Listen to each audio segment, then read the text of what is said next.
So yun, at isang magandang araw naman guys sa ating lahat. At welcome ulit dito sa aking channel, sa aking munting channel. Ngayong araw na to guys ay magbablog tayo dito sa aking sagingan. Gawa ng lilinisan ko ang aking mga saging. At meron din na ako titimbahin, dalawang buwig na saging. Huwag na natin patagalin. Umpisa na natin guys, tara.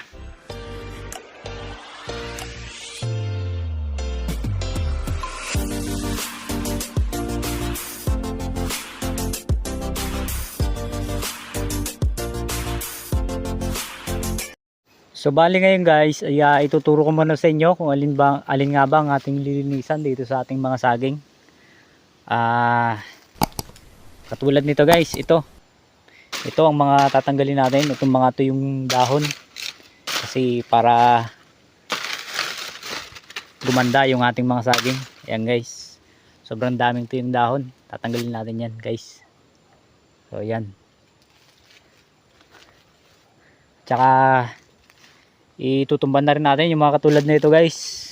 Ito kasi may mga sakit tulad nito guys, yan kapag naninilaw yung dahon guys ng saging, ibig sabihin yan ay may mga sakit yung saging natin, kaya tatanggalin din natin yan. So yun guys, tara samahan nyo ako, simulan na natin to.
So tapos na nga tayo maglinis guys ng ating sagingan. At titibayin na natin guys itong mga saging na matataba. So yun guys, ang nakita ko dito ay 2 piraso lang. At kukunin na natin kasi mataba na sila. Tsaka isa pa, baka maunahan tayo ng mga ninja tulad nyan. Ay, kinarate na, ayan na. So ayan guys. So ayan na ang ating saging. Ayan, ganda. Laki guys. So ayan guys ang ating pinagtibaan, nakaisa na tayo. At ito nga siya guys. Ayan, ang ganda. Tamis siguro ng hinog niyan. So bale meron pang isa tayo dito guys na titibayin at magulang na rin. Ayan guys.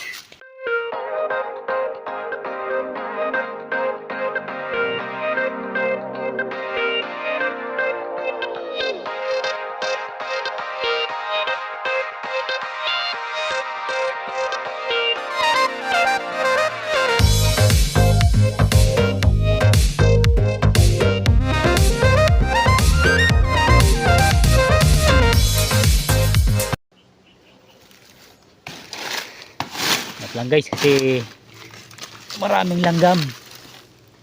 Ayan o. Masakit magat yung langgam na yan guys. Kunin mo natin.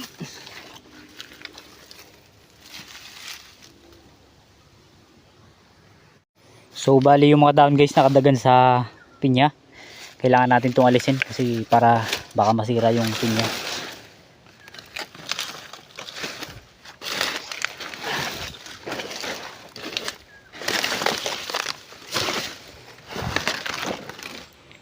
So yan na nga guys, at natiba ko na ang ating mga saging. Ayan, dadalawang bubig lang guys, pero okay lang, mahalaga may natiba tayo ngayong araw na to.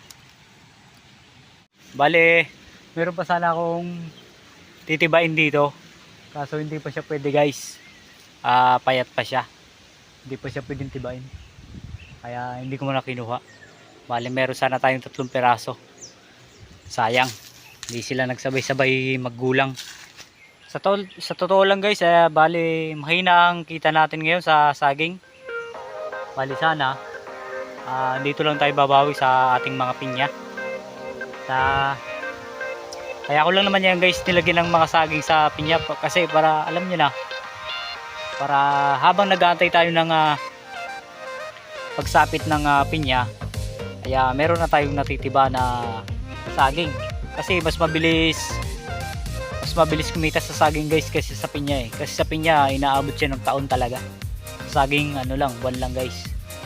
So habang nag-aantay ka ng pinya, kaya meron ka ng tinitibang saging, at least meron ka na agad income kahit paano. Ngayon guys ay di-deliver natin siya. So di kasi sa motor kaya bubuhatin ko na lang.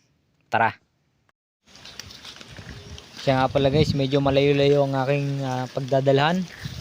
At papaigsiin ko na lang ang video at doon na tayo sa dulo.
Pari mo itong tali. Oh. Kaya tali natin sa saging.